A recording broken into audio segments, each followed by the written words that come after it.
Watch this video before it ends! Greetings Romy, you're watching WromWrom, the channel sharing the joy of sim racing and a regular news roundup, a weekly sim racing news. My name is Serta and I will be your host for this quite short video. Just one important update and PXN fans may have reason to rejoice. We'll make this quick.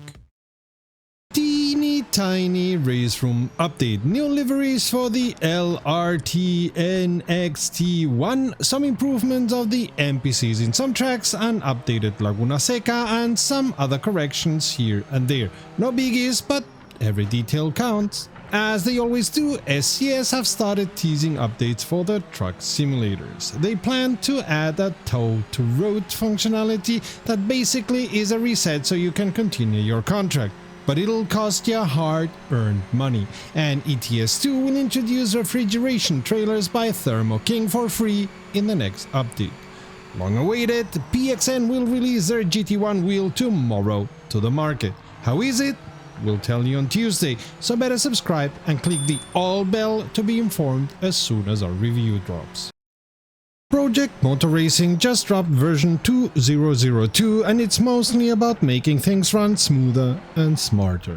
The developers are pushing the throttle response system to more cars, claiming a total overhaul, though the text suggests it is more of an expansion than a complete reinvention.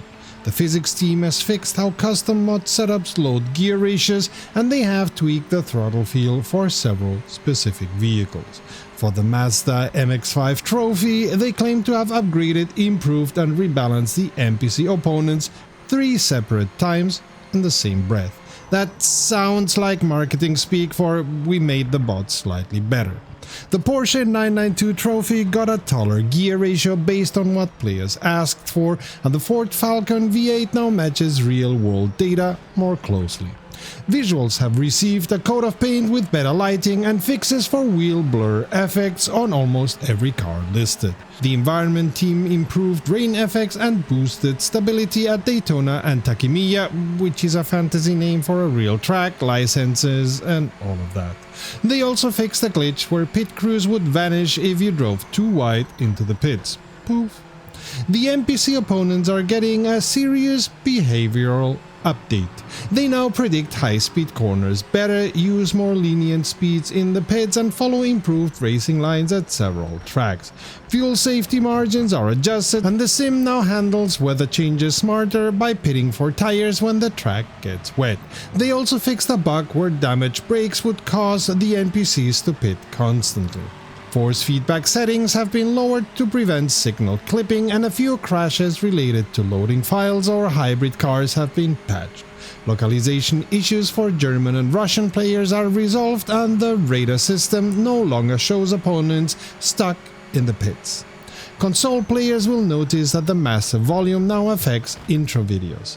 The online mode brings more stability and fixes a crash that happened when leaving the custom lobby. Hosts can now change the play account after creating a room, and lobbies with active sessions are easier to find. The update wraps up by fixing a transition crash between race sessions. For more news, be sure to subscribe to our channel and like this video if you want to see more like it.